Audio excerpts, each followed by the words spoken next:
Hey, what's up YouTube fam? It's Ben here back with another video. Today we're taking another dive into our beginners yoga series and breaking down child's pose or Balasana. So child's pose is a wonderful restorative shape that we often use throughout our classes as sort of a moment of pause, or a break from the more energetic, challenging movements. So it's a very nice shape, and we're just gonna break it down here, what should be engaging, what should be relaxing, and things to pay attention to when a teacher tells you to get into child's pose. So for the original or traditional shape, it's almost like a fetal or womb position. We're curling up into a nice small ball. The shins are resting down on the mat. The tops of the feet are pressing down into the mat and the big toes touch together. Very importantly, the forehead is resting down on the mat and the arms are extended out behind us. So it's very important, like I said, to have the forehead resting down on the mat or resting down on something. So if this pose feels unavailable for you and you feel like you're not able to fold completely over, then you can always just place a block or maybe a thick blanket in this area in front of your knees, and then you can rest your forehead completely down on that surface. But the reason it's important to rest the foreheads down is that we spend all day holding up this bowling ball of a head that we all have, and when we allow ourselves to ground our head down on something rather than holding it up, it sends a signal to our nervous system that we're relaxed, that we're safe, that we don't have to be in this fight or flight response, that we can simply just be without worrying of danger or protection.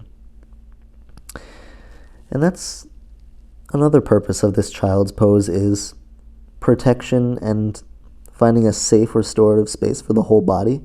The whole body here is pretty much in a state of flexion, right? We talked a lot about flexion in our cat-cow video when we talked about cat pose. Flexion is closing the angles of the body, essentially. Rounding here is flexion in the spine, in the arms and the shoulders. We're doing a lot of kind of just rounding down, protecting the internal organs and creating a very safe and stable shape. So we're primarily trying to relax here in the legs. We're stretching in the quads and the glutes and in the tops of the feet and ankles. And again, if this is an intense position for your ankles, you can always slide a blanket or support system under there. We're internally rotating at the shoulders as our arms kind of dip below by our sides and reach back behind us. Again, we're rounding, we're finding flexation in the spine, just trying to soften and relax in the back body as much as we can as it stretches out. So that's the first version of child's pose that I'll go over. I'll go over one more. And this variation brings the knees wide apart. The big toes fall together on the mat. We'll send our hips back to our heels and then reach the palms out in front of us as we lay the forehead down again. And again, forehead, if it doesn't reach the mat, you can bring in a blanket or other kind of prop to rest on. But so this is the version of child's pose that I usually am cueing when I teach a vinyasa class. And this to me is a slightly more active shape. By bringing the knees wide on our mat, bringing maybe about 2 feet between the knees, it creates a deeper hip opener. The hip flexors are creating a little bit more activity and heat, which are very important in active vinyasa classes. Another part of this shape that becomes different is obviously reaching the arms out in front of us. We should start to feel the shoulders expand and grow a little bit more. Perhaps we're feeling the shoulder blades crawl away from the back body, away from the spine, and we're feeling the deltoids start to stretch. We're feeling all of those muscles in the upper shoulder and upper back body starting to expand and grow and feel stretched out. So we can keep the hands stretched out like this. Another variation that I like to use is spiking onto the fingertips of both hands, and to me that just gives a stronger shoulder opener. So if you want to bring even more energy into the shape, into the shoulders, that's a great variation.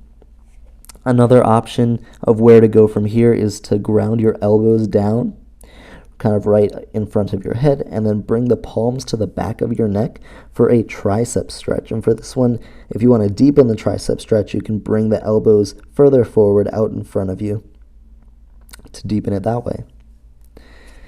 So this is child's pose. Again, for a lot of people who begin their yoga practice, including this used to be me, I needed props to feel comfortable in this child's pose. So the purpose of child's pose is to find a nice restorative shape that we feel safe in, that we feel like we can relax in as the heart rate slows down, and we can just focus on our breath. Because when we're in that compressed position, the whole diaphragm, the mid-body, we're all rounding down, and we're creating a position where we can really notice the effect of the breath on our body. As we inhale, everything expands, and as we exhale, everything compresses. So it's a really nice shape to just slow down and tune in to our breath. But obviously that's not really too possible if we're in an uncomfortable, stressful position. So really experiment with different ways to do this.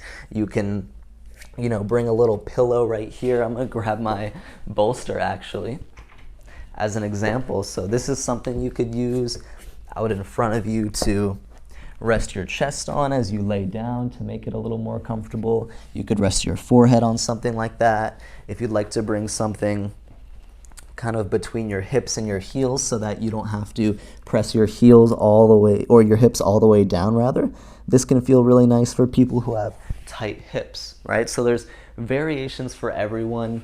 It just takes a little bit of experimenting, because the most important thing for child's pose is to find that safe, restorative position, that fetal-like shape, where we're really just finding a state of protection and calmness and self-love. So that is child's pose. Thank you so much for tuning in. This is my cat, LeBron. He says hi to all of you. He loves you. He thanks you for tuning in and subscribing and liking the video.